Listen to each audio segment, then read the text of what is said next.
S'alça el teló i apareix un home viatger, un trotamons, un Willy Fogg, però valencià. Apareixen lletres, actors, veus i notes musicals. N'hi ha silenci en la sala, però es trenca a carcallaes, la gent somriu i aplaudix. Estem en Amèrica, ja hem creuat el charco i les llums seguen els ulls del públic entusiasmat. Les obres ja no caben en la ment dels crítics i les traduccions comencen a rebrotar de l'escenari. El temps mai és suficient i la creativitat pareix no tindre caducitat. Tornen els aplaudiments i es baixa el teló de nou. Avui entra en escena el dramaturg Antoni Ruiz Negre.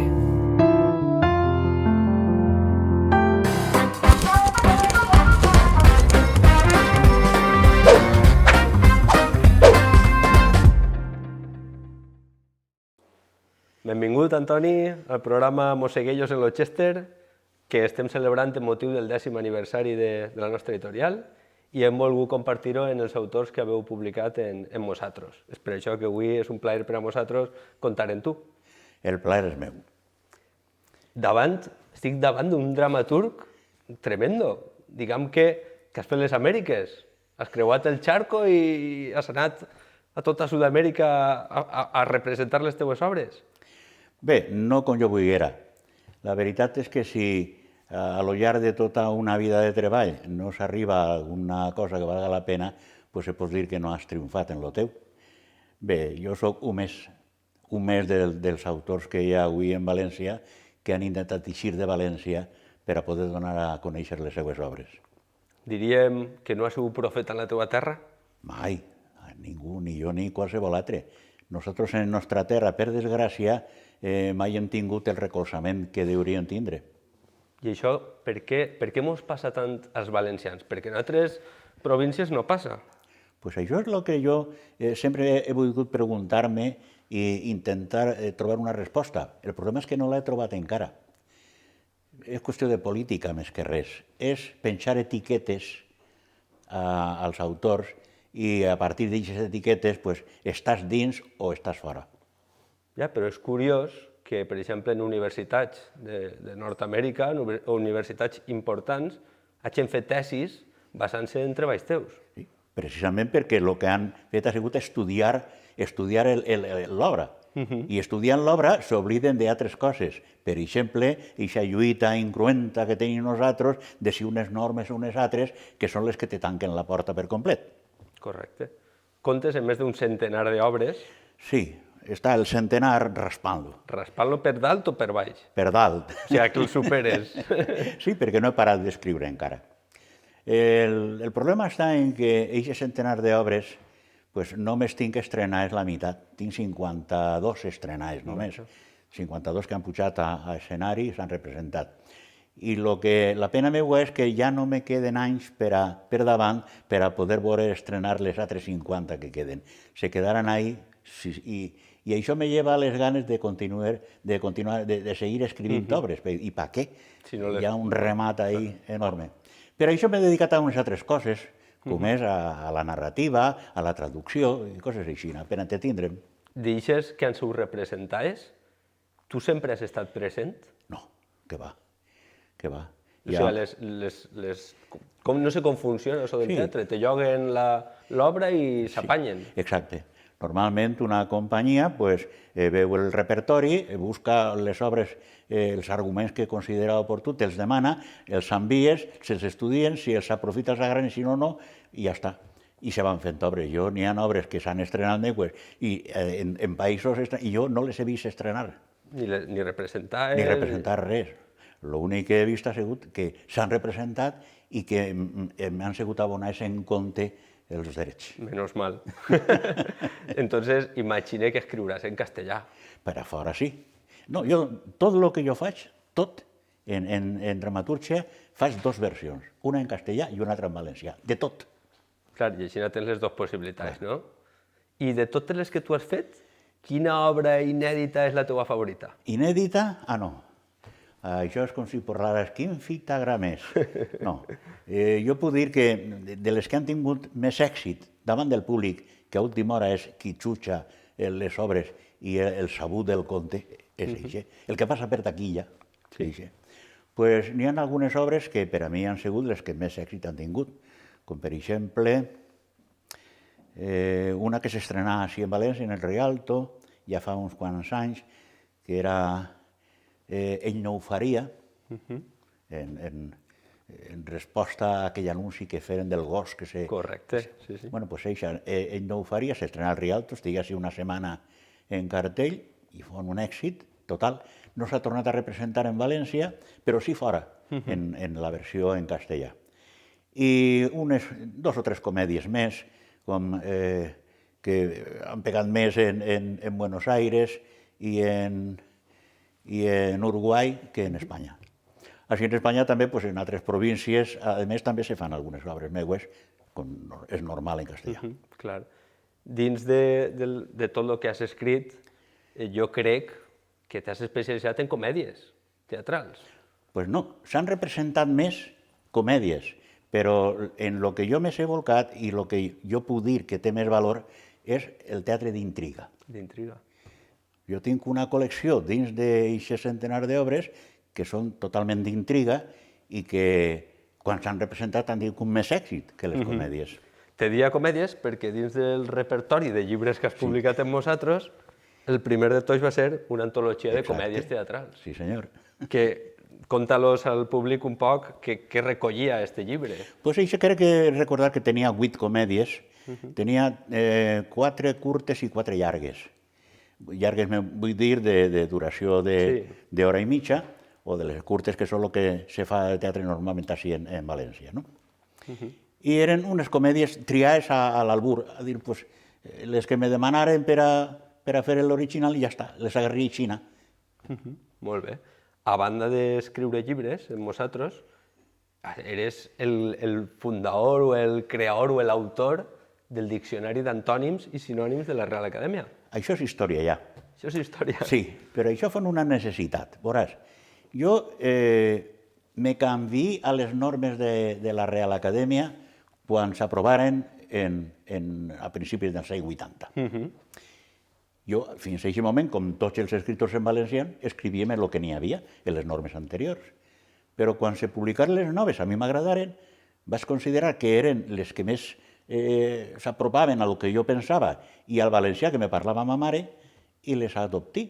El problema fou que tingui que reescriure tot el que tenia escrit. Bé, com això era en el 80, no tenia escrit quasi res comparat a lo d'ara, no? Tampoc hi havia ordenador. Exacte. No. Ho faries a màquina, tot. Clar, tot. Bueno, i trobia en falta un diccionari de sinònims per a poder escriure, perquè com això estaves començant, aquest moviment acadèmic, lingüístic, doncs n'hi havia.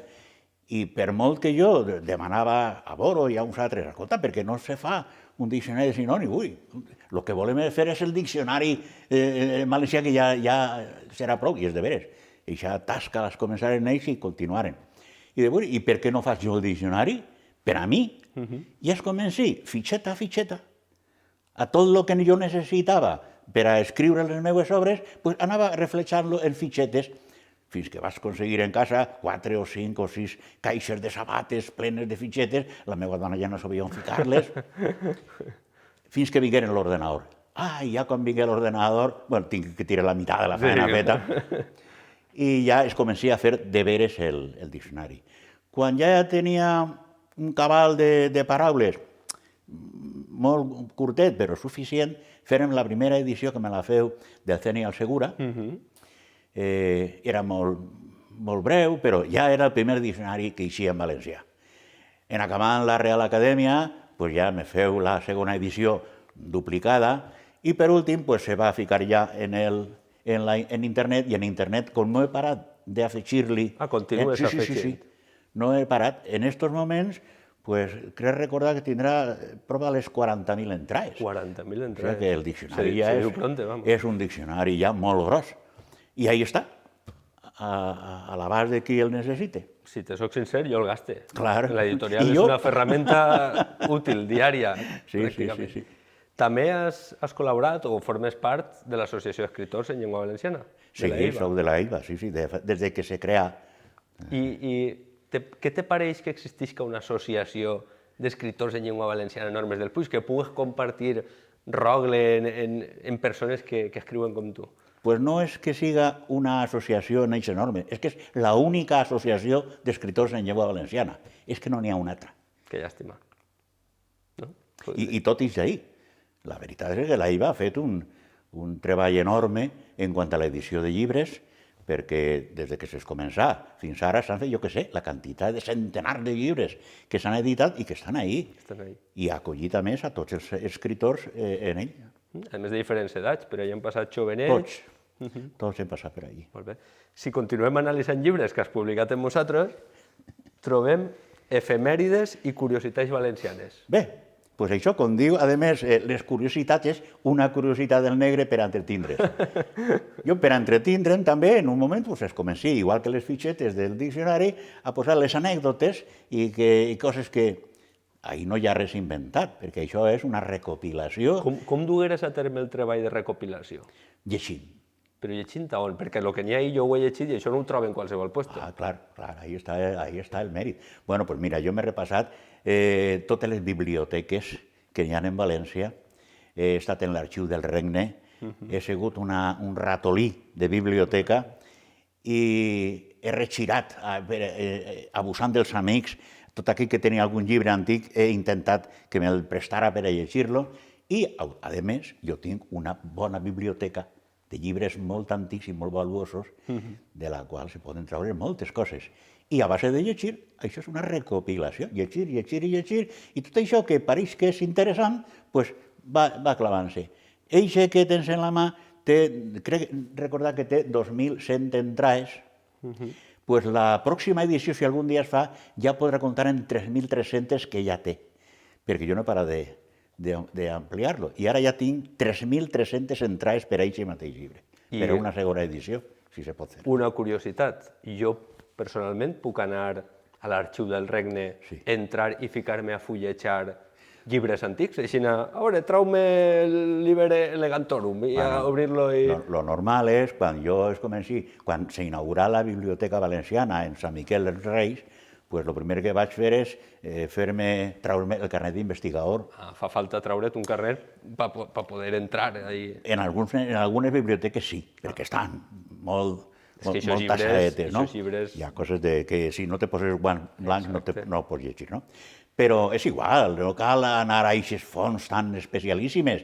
N'hi ha moltíssim escrit d'on se poden treure infinitat de coses que la gent ho ha escrit i ja estan ahí. Continuem en els teus llibres. De repent mos traus un llibre nou que ja no és ni teatre ni cites, ja és... Narrativa. Narrativa. Contes. El fill del foll. El fill del foll. Relats breus. Relats breus. Què diguem d'este llibre? Què contem? Doncs en eixe vaig reunir 24 narracions de les que tenia, perquè eixa és una segona edició, no és continuació de l'altre, sinó que ja fa no sé quants anys, Dersènia Segura me va editar precisament un altre llibre de contes que es deia Des del meu record. I en eixe n'hi havia, crec que era una dotzena de relats. Aquello ja fa molts anys que se va editar, s'acabà, s'agotà el llibre, i pensant en continuar publicant contes nous, vaig replegar aquests 24 per a fer este nou llibre. En l'actualitat tinc més que no s'han publicat, clar. Si te publicarem tot el que tens, la nostra biblioteca no cauria? Bueno, no és tant, no. Una vida no dona tampoc per a tant, no? Jo admiro aquesta capacitat de treball que tens, sobretot a nivell narratiu, que en els joves d'avui en dia està desapareguent. Sí. Sobretot les noves tecnologies, el mòbil, les tablets, pareix que estan deixant de banda una costum com pot ser escriure, tan bonica. Si continuem dins de les teues aficions o treball, està la traducció, com has dit. Sí. I dins d'aquestes traduccions, nosaltres tenim la sort de publicar-te el Quixot d'Avellaneda, que no el Quixot que coneix tot el món. Exacte. Conta'm-nos, què té de peculiar este llibre? Pues aquest llibre fon el que mogué a Cervantes a acabar el Quixot. Quan Avellaneda diguem, que no era, el Tara Bereneda és el que firma, que és un apòcrif, però està clar que el llibre era de Lope de Vega, que és el que fa el pròleg del llibre, i que era un enemic acèrrim de Cervantes. I eixe pues, escriu una segona part de la història del Quixot pues, per a fotre a Cervantes, així de clar, quan ell ja havia editat la primera part del Quixot i s'havia quedat ahí. En publicar-se esta segona part, esta segona eixida, que ja veus com és de grossa, que és més grossa que la primera part del Quixot, Cervantes es va veure obligat a acabar el Quixot, i l'acabar en la segona part. Aquesta és la història de l'original. La meua del llibre, pues jo pensi que calia donar a conèixer a les lletres valencianes un llibre d'aquesta categoria que no estava traduït al valencià i que el seu contingut val precisament tot l'esforç de traduir-lo. Ara bé, en quant a traducció que has parlat, jo he traduït més coses. La traducció ja per a mi és perquè com no he continuat escrivint més obres, per lo que he dit abans, que ja no sé on ficar-les, pues, per entretindre'm i continuar en actiu, pues, m'he dedicat a la traducció. Jo he traduït, al valencià sempre, obres de Gaspar Aguilar, de Guillén de Castro. De Blasco Ibáñez. De Blasco Ibáñez, 6 novel·les. Les 6 primeres novel·les de Blasco Ibáñez, d'elles ja estan publicades 2. Una és Arròs i Tartana, i l'altra és Flor de maig, que eixirà dins d'uns dies a la venda. I tinc 4 més o 5 per a ja acabar-les. Però, a més d'això, també ara estic traduint el Persiles. Perquè si li fiu la faena a Cervantes traduint a l'enemic, per què no ara ajudar a Cervantes també a donar a conèixer l'última obra que ell escrigué i que tampoc està en valencià? Clar. Pues mos queda poquet de temps. Per fer un resum, dir que fem 10 anys en l'editorial i estem realitzant 2 preguntes als autors, 2 preguntes breus i curtes. La primera és, d'estos 10 anys, Moseguillo ha publicat moltes coses, què és el que per a tu més important consideres? De tot el que hem publicat, què diries tu? Chapó, Moseguillo ha fet un gran treball publicant aquest tipus de llibre o aquest tipus de projecte. Bueno, la veritat és que jo no tinc tota la producció que ha editat Moseguillo. Això és bo, perquè encara tens per comprar. Exacte. Però, efectivament, per a mi, en la part que em toca, tota la qüestió de l'obra teatral i de les obres clàssiques, crec que és una porta oberta de Moseguillo al públic que està molt poc explotat per altres editorials i que ahir sí té un llarg camí per a recórrer. Gràcies. I la segona pregunta, què trobes a faltar en el món editorial valencià que digues, jolín, és que no hi ha ninguna editorial que estiga publicant aquest tipus de projecte? Pues, efectivament, les mateixes obres que estic parlant de vosaltres. El teatre i el clàssic no el toca ningú. Jo afegiria un projecte que tenim entre mans, que veurà la llum en breu, que són els e-books. Ah, sí? Pareix que és algo que no, el valencianisme o el valencià no ha entrat i que nosaltres hem entrar en breu en tu. Bueno, pues jo tinc que dir, es comenci dient que jo feia, de tot el que jo tinc escrit, feia 2 versions, una en castellà i una altra en valencià, doncs també tinc que afegir que de tot el que tinc, tot ho tinc en EPUB. Genial. Ha sigut un plaer tindre't així, en el nostre Chester, en la nostra entrevista, celebrant el 10è aniversari, supercontent de que comptes amb nosaltres per a publicar les teves obres i desitjar que d'ací 10 anys puguem tornar a reunir-nos i veure que ha crescut el catàleg de Moseguillo. No saps en quina alegria tornaria jo dins de 10 anys. Tens un minut, si vols, per a dir-li alguna cosa a la gent que ens està mirant, per a despedir-te. Allí, dirigint-te a aquella càmera. Bueno, pues jo crec que el millor que se li pot demanar a la gent és que faci l'esforç de llegir. De llegir. És tan fàcil obrir un llibre o tiquejar dins d'una pantalla de pub i traure un text i llegir en ell, llegint, sobretot les coses nostres, les coses valencianes, perquè és imprescindible per a viure avui estar dins d'aquest moviment que parla de lo nostre. Molt bé. Moltes gràcies, Antoni. A vosaltres.